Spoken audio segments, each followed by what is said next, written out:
Hey, how many people are you expecting? Relax, it's an open invite. I think you're a few seats short.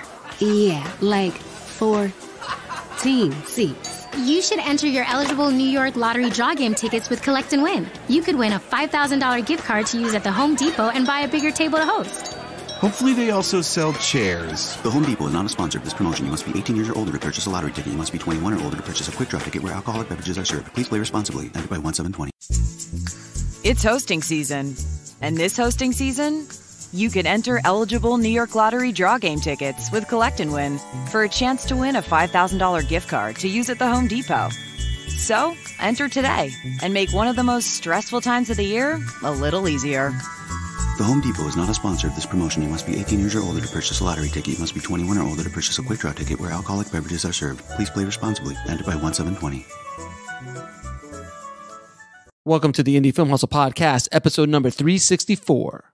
Don't settle. Steve Jobs.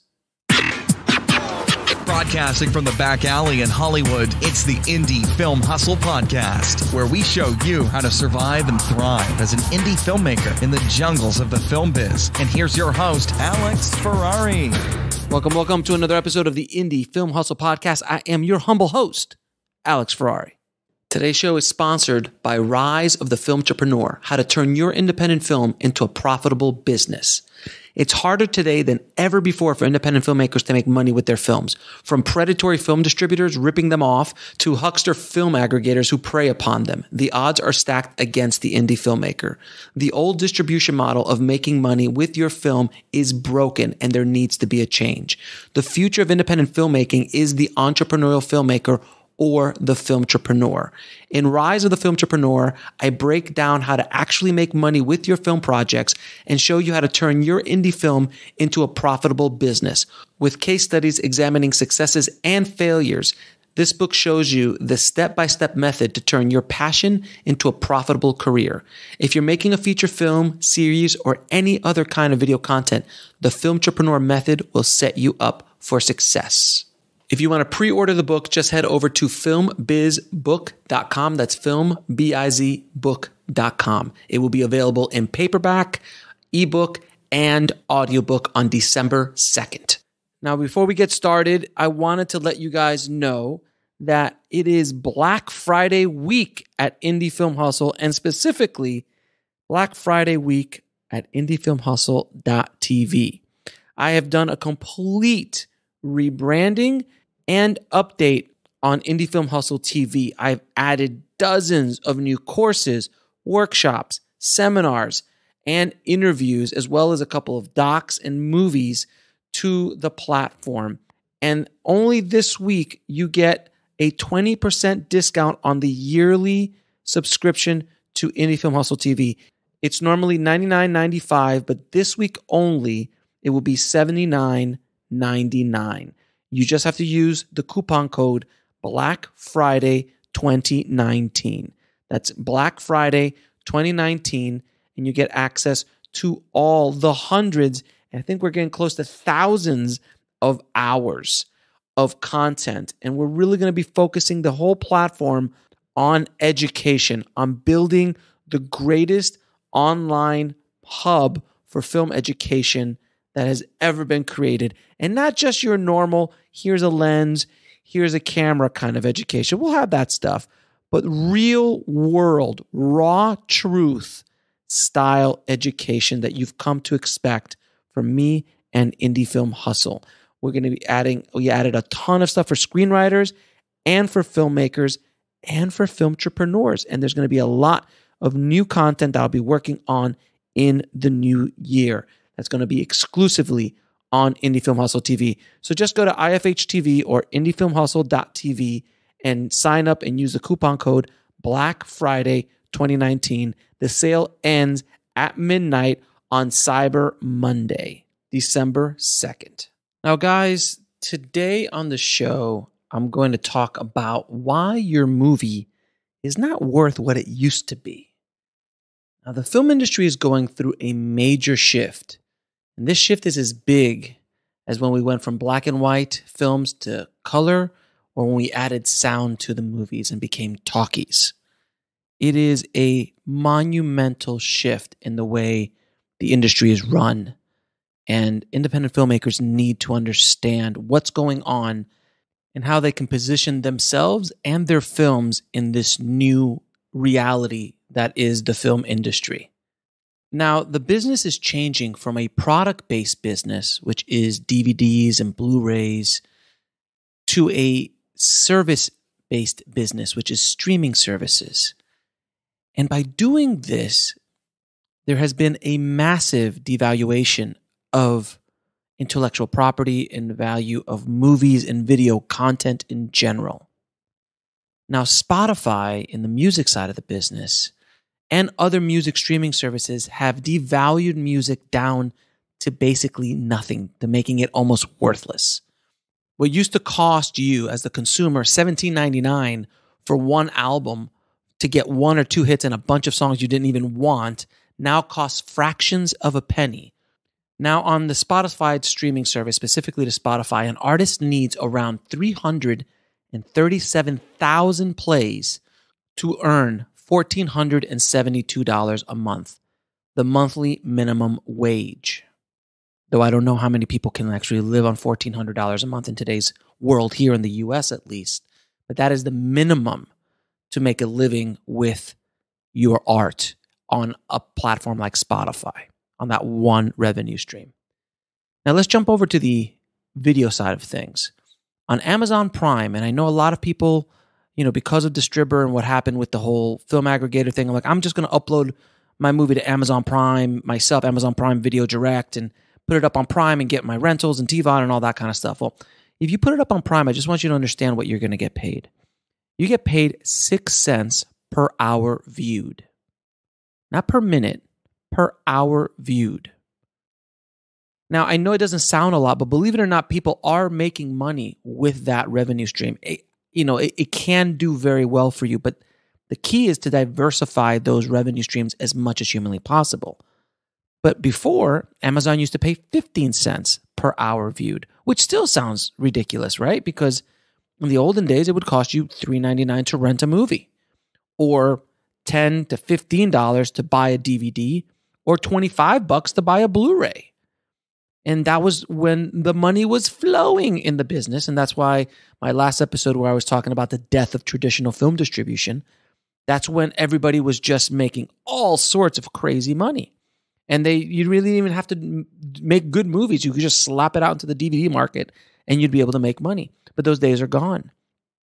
Now, the streaming platforms are paying you less and less for your films. And that's just the truth. Now, you could diversify those revenue streams by splitting it out to many different platforms like Tubi, like Pluto, like Amazon Prime, and then maybe going onto some transactional video on demand, though I wouldn't recommend that unless you have an audience. But you could start spreading it out to multiple different platforms, and hopefully you can get a little bit here, a little bit there, so on and so forth. Now, of course, I've talked to you about in nauseam in regards to the Filmtrepreneur method, where you can generate multiple revenue streams that are not dependent on the exploitation of the movie. But that's another conversation. We're just talking about where we are right now and what your movie is worth in the marketplace. Because these streaming platforms are paying you less and less, the chances of you being able to recoup a higher budget is becoming harder and harder. One thing I did notice at AFM when I was talking to filmmakers is that the mentality was still very 90s and 2000s. The budgets were still going up, and they were dealing with business models that don't exist anymore. This business model of streaming platforms paying so little for your work is unsustainable. It's not sustainable.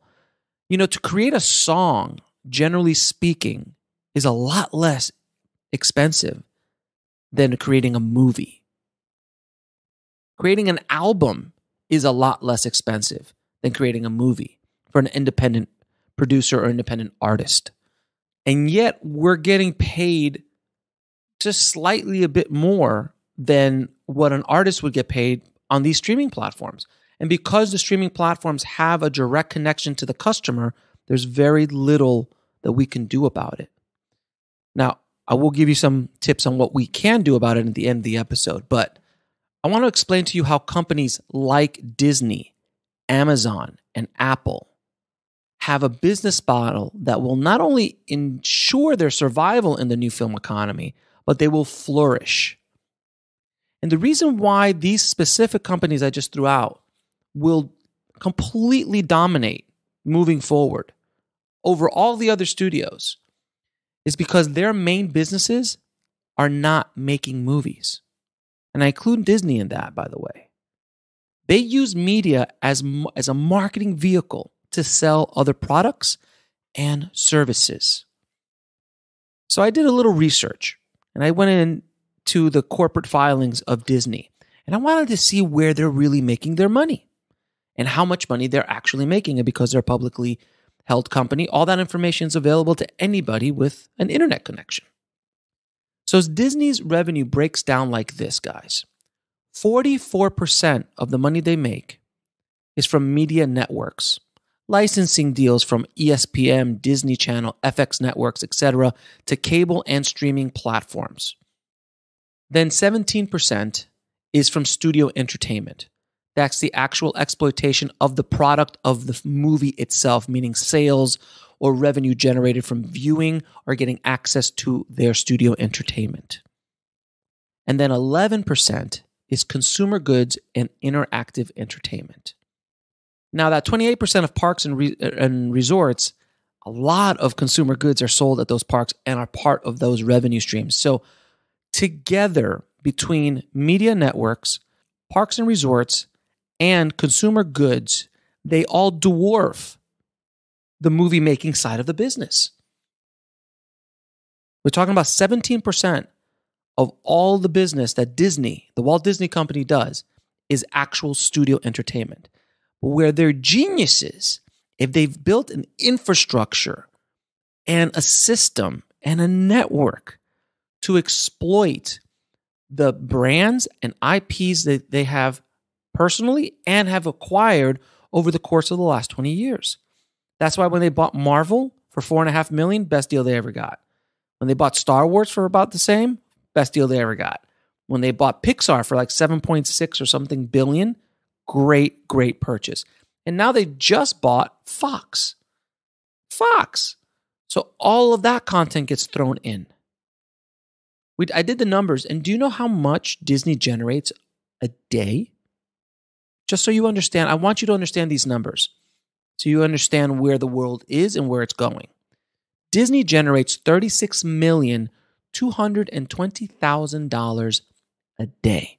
And this year, they're estimated to break almost $70 billion in gross revenue. And I promise you, that is not from the box office. And it's not from DVDs or Blu-rays.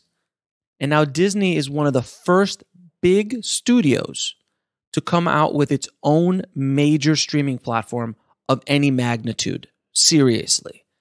Disney Plus is a huge sign of where the film industry is going. At its launch, it had 10 million subscribers. It took HBO Now or Plus or whatever it was to get to, I think, 5 million. It took them 3 years. And they have a fraction of the amount of content. The direct-to-consumer model, which is where these studios and companies are going to, is going to kill and is killing the middleman. That includes DVD manufacturers and retailers, includes cable networks and channels, which are the cord is being cut left and right, satellite as well, and that also includes movie theater chains. Right now, it's on the table in Washington that they're going to throw out this old law that states that movie studios cannot run their own private theater chains to only show their movies. They said it was an antitrust thing back in the day.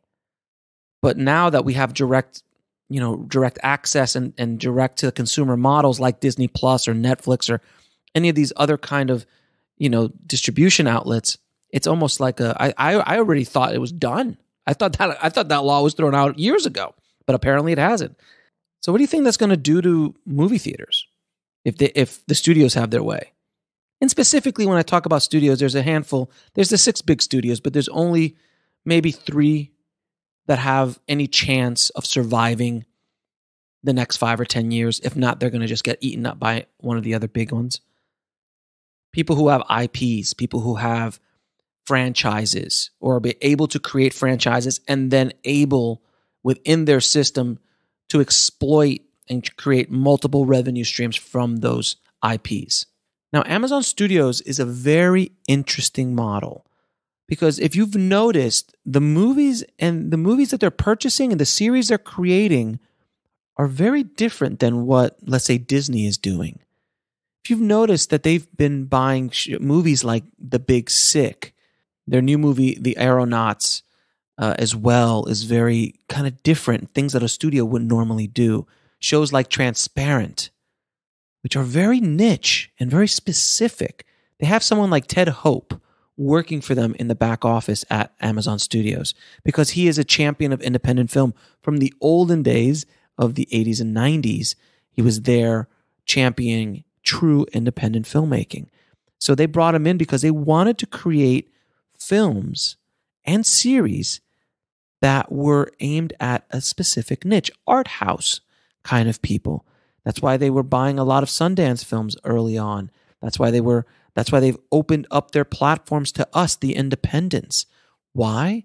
Because that kind of material, that kind of content attracts a certain kind of customer. Because Amazon Studios is not in the business of making money with their movies. It is a marketing machine for you to buy a Prime account and to buy products from Amazon. Amazon makes 67% of its revenue from selling goods and services through Amazon. And then they make about maybe like 3% from Amazon Studios. But do you see that their business model, how robust it is? They're using video content, they're using series and movies to sell product. They're reversing the filmtrepreneur method in many ways. And I have a chapter about that in my book about how to reverse the filmtrepreneur method. But that's what they're doing. That business model is sound. They're diversified to the hilt. I want you to see what the new world is doing with movies, with series, with content. It is no longer about selling the content itself. Can you make money selling it? Of course. You can license it. You can sell it in TVOD if you have the audience. You can do SVOD and AVOD. There's still ways of making money with it. But the amount of money you can make has dropped. It has dropped dramatically. So this new world of the Disneys, the Amazons, the Apple of the world, which is using content as a marketing powerhouse to sell other things. Apple is using Apple TV to sell more physical Apple TVs. They're using Apple TV Plus to sell those little Apple TV boxes. And they're also using it to sell iPhones and the iWatches and computers and iPads and all the other things and all the other Apple products they have, because you're going to want to consume that content that they're creating on their products. It is a marketing play, guys. That is where this whole world of media is going. Authors are doing it as well. They are. Authors are doing it in the book industry. Musicians are doing it in the music industry. And now it's our turn to start doing it in the film industry. The old way of doing things is dying, and entire sub-industries are trying to hold on for dear life to the status quo. Movie theaters are struggling. I don't care what anyone says, but you could just look at the numbers. Revenue is down, and it's going down more and more. They're trying to keep it alive as much as they can, but I don't think movie theaters will go away completely, but they will not be what they are today. That I can promise you. At AFM, I heard from many distributors telling me that theatrical was not a growth segment of the industry anymore. By the way, theaters do have a great potential for indie movies and niche movies going theatrical, because all those theaters, there's thousands and thousands of screens in the United States, and they will want to fill them up. And there's only so many movies that the studios are making.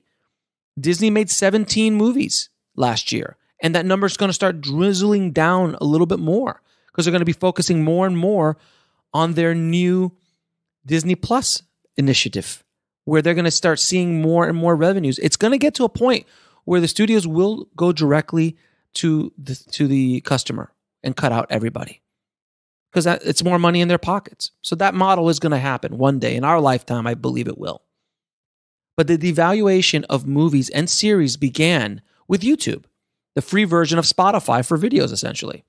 There's been a generation raised on getting video content for free whenever they want. Movies and series, of course, fell into that well. So just because you watch cat videos, you would then assume that you should get movies and series for free as well. Then Netflix came along and gave us the ability to watch films and series as part of a small monthly fee. And we no longer had to wait for weeks to watch full seasons of our favorite shows or suffer through commercials. We could now binge entire shows in a few days, commercial free. Now with many streaming series available, why would you buy or rent a film if it's going to be available on the streaming service in a few weeks? See, independent filmmakers need to understand this. They think that because they're going to put it up on TiVo like iTunes or Amazon or Google Play, that you're going to make mad money in rentals and sales. If you can drive traffic to it and you've got an audience that's niche enough and an audience that's passionate enough to pay you for your video content, all more power to you. Can it be done? Absolutely, it can be done. But it's becoming rarer and rarer to have that happen. Our habits are going more towards streaming, getting our content from either AVOD or SVOD. Period. The value of your independent film is just dwindling by the second.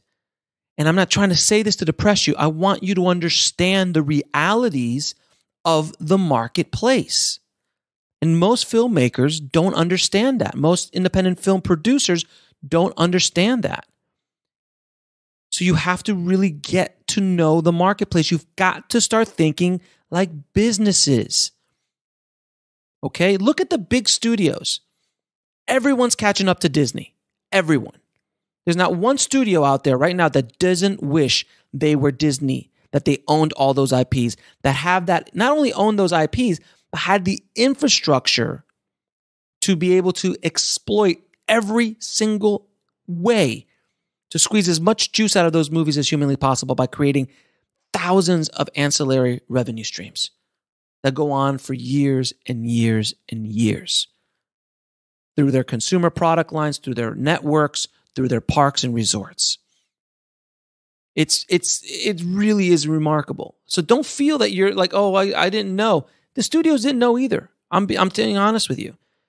A lot of those studios are still working in the model of, I'm going to make a product, I'm going to exploit that product and generate revenue from it. But the bottom line is that model is getting harder and harder to make work. Can it be done? Of course it can be done. The right project, the right marketing, the right everything, sure. But it's getting harder and harder, and you can just see it. Why is everybody going more towards television? Because that's where all the money is being made. It's easier, it's less money up front, and you can generate much more money with it. Like I said on my last show, Breaking Bad generated $410 million and then some. South Park was just licensed by Viacom for $500 million to HBO Max for their new streaming service. $500 million for all of that content. Do you see what I'm saying? Not to mention the billions of dollars that they've made with that content over the years. This is just a streaming license. They still do their own business off of South Park. I'm telling you all these stories and I'm telling you all this information so you really get a grasp of what the marketplace is and where we as independent filmmakers fit into that ecosystem. Now, the other big problem that we face as independent creators is that the volume of content that's being dumped into the marketplace is like a massive ocean. Every day, there's hundreds, if not thousands, of hours being thrown into a content ocean. And I'm not talking even about YouTube. I'm not even talking about video games. I'm not talking about all the other things that compete for our attention. I'm just talking about straight movies and series. There's hundreds, if not thousands of hours being dumped into that ocean every single day. And now, along with the studios, independent films have to fight for attention. Period. It's basic economics, guys. The more quantity of a product you have on the shelf, the cheaper it is. It's supply and demand. There's a lot of demand, but there's more supply than we can ever consume. So, how can an independent filmmaker survive in this new film economy? You have to niche down. You have to focus your work on a specific audience that you can reach or cultivate. May I say, you have to become a filmtrepreneur, an entrepreneurial filmmaker. Musicians had to deal with this, as well as authors. You see, you have to understand there's two other industries that this happened to before. It was a publishing world. It happened first in the publishing world with ebooks. It changed the game, where before you could only buy your book for $24.95 in hardcover first, then they held it for months before they get sucked all the money they could out of that book, then they would release it on paperback 6-9 months later. Now you could get an ebook for under $10. And Amazon controlled that pricing because Amazon was the big player in town. Then came the music industry, where they had to fight technology. They tried to hold on to the way they were doing business because they were making gangbuster money. They were going crazy. Talking about $17.99, $15.99 for CDs. Do you know what it cost them? It cost them $1. $1 to produce a CD. And they were selling it for $17.99 retail. They were trying to hold on to that money as long as they could. Then this MP3 thing showed up. Then piracy showed up. And all the whole world came crashing down. But they also fought to hold on to the status quo when they should have been focusing on the new technology and control it and dictate it. But instead, they had someone like Steve Jobs come in and basically write the rules because he had all the answers, and he created iTunes and changed the way the game was played. But understand, musicians have begun to focus on building themselves as brands and using their music as advertising to sell ancillary products, to get sponsorships, and to do touring. Because you can't bootleg a t-shirt, a hat, an autograph signing, a picture, a photo op, or a live experience. You can't bootleg that. So that's where they're making their money. You can't bootleg a sponsorship because they're building and cultivating audiences. So that's why a lot of fans are giving their music away to build their brand. They understand that it's a loss leader. Now, independent filmmakers can do this as well. I'm not saying you have to give your movie away, though. There are still ways to generate revenue from your art, but you're not going to make the same amount of money that you used to. It's going to be more and more difficult to do so. But you can do this as well when you focus on a niche audience. As I've said 1,000 times, the riches are in the niches. Now, piracy is a huge problem for all the media industries, books, music, and movies. But Steve Jobs said it best. You can't stop piracy. You can't fight piracy. You can only compete with it. And that's when you think outside the box.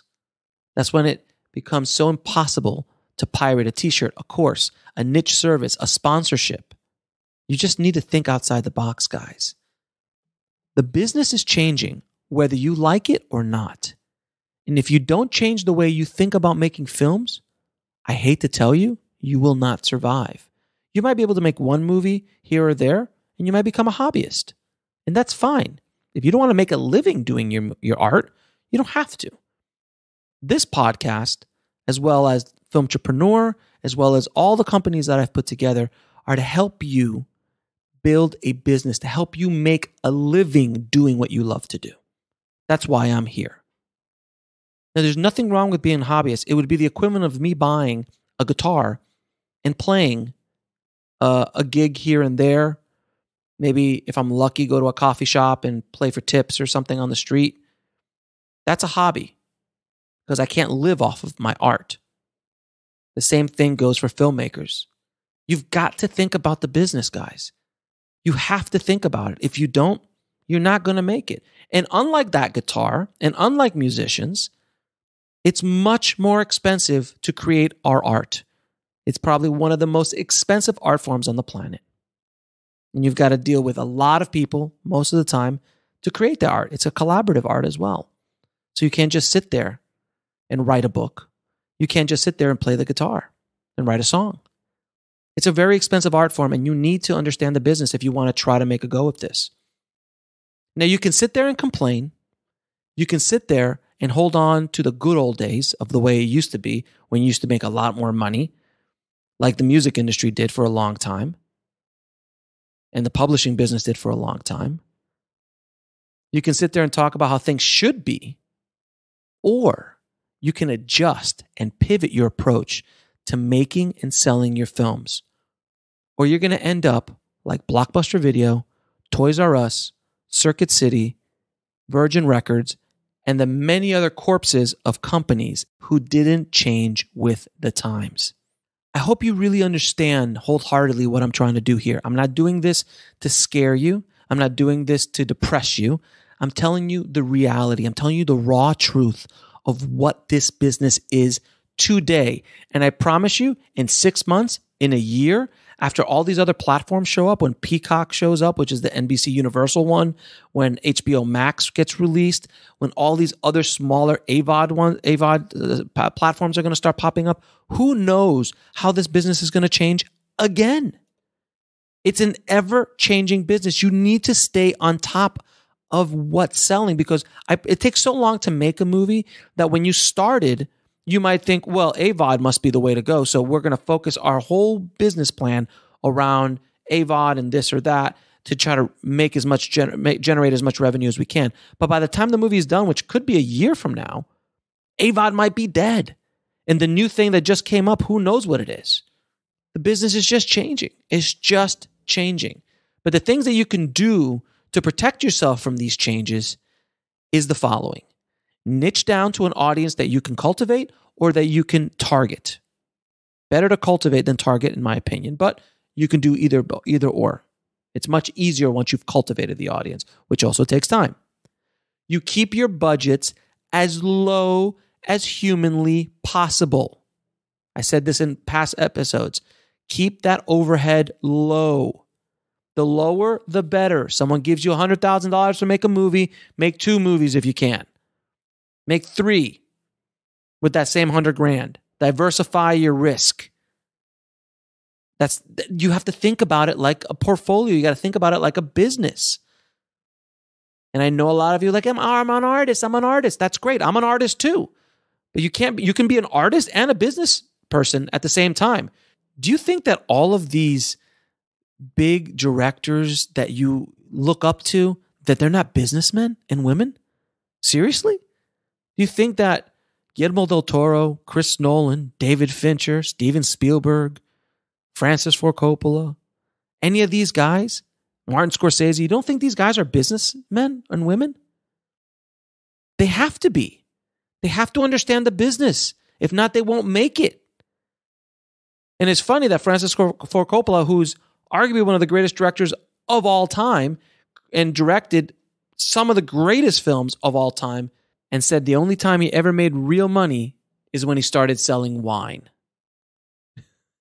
Because that's a real business, he said. It's sad, but it's true. It's insane. But he was able to create an ancillary product line from his brand, Coppola Wines. He was able to leverage his brand to sell other products and other revenue streams. He has restaurants. He has resorts. He has all sorts of things. He's become a businessman. But it took him years. But there's no reason why you can't do that now as an independent. There is no reason. The power is in your hands. Like I said at the end of every Filmtrepreneur podcast, the power is in your hands. You need to be that Filmtrepreneur. You need to figure out how to generate revenue with your art. It is possible. It is doable. It is repeatable. And you can build a business around your art. So I hope this episode really opens your eyes to what the value of your movie is in the current marketplace. The more niche of a product you have, the more opportunity you have to make money with it. And that even includes in the traditional models.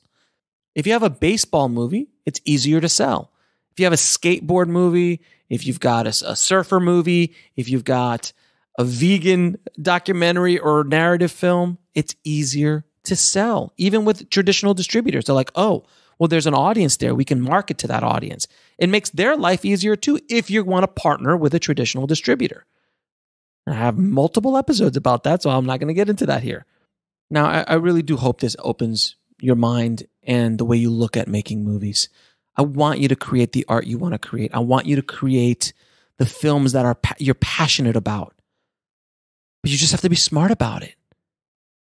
And I'm not saying that art house films or personal films can't get made in this model. Of course it can.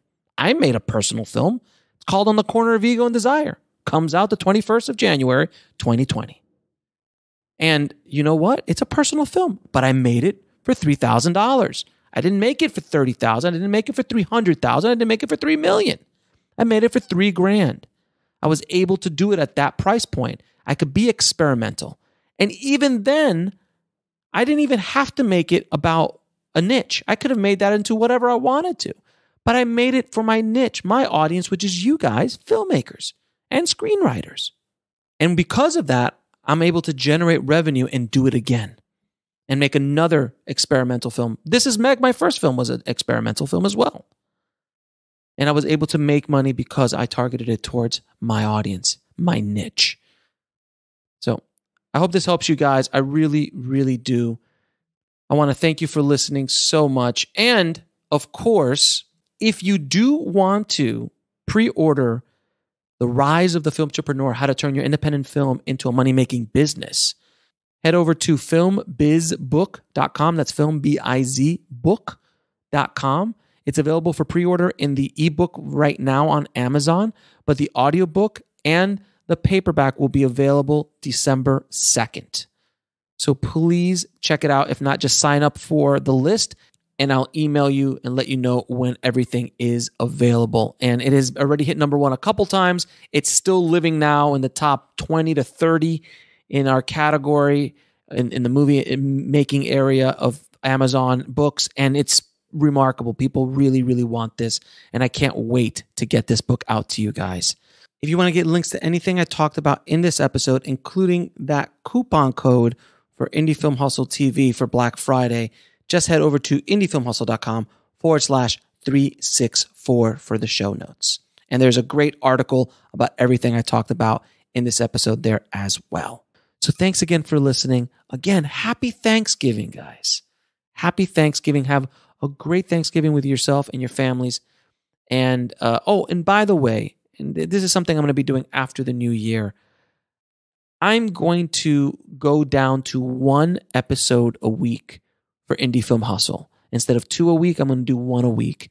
I'm still going to be doing 1 Film Entrepreneur episode, and I'm going to be doing 1 every other week on Bulletproof Screenwriting. So you're still going to get an obscene amount of content, but I'm just going to pull back 1 episode because there's projects that I want to focus my energy on and things I want to create for you guys.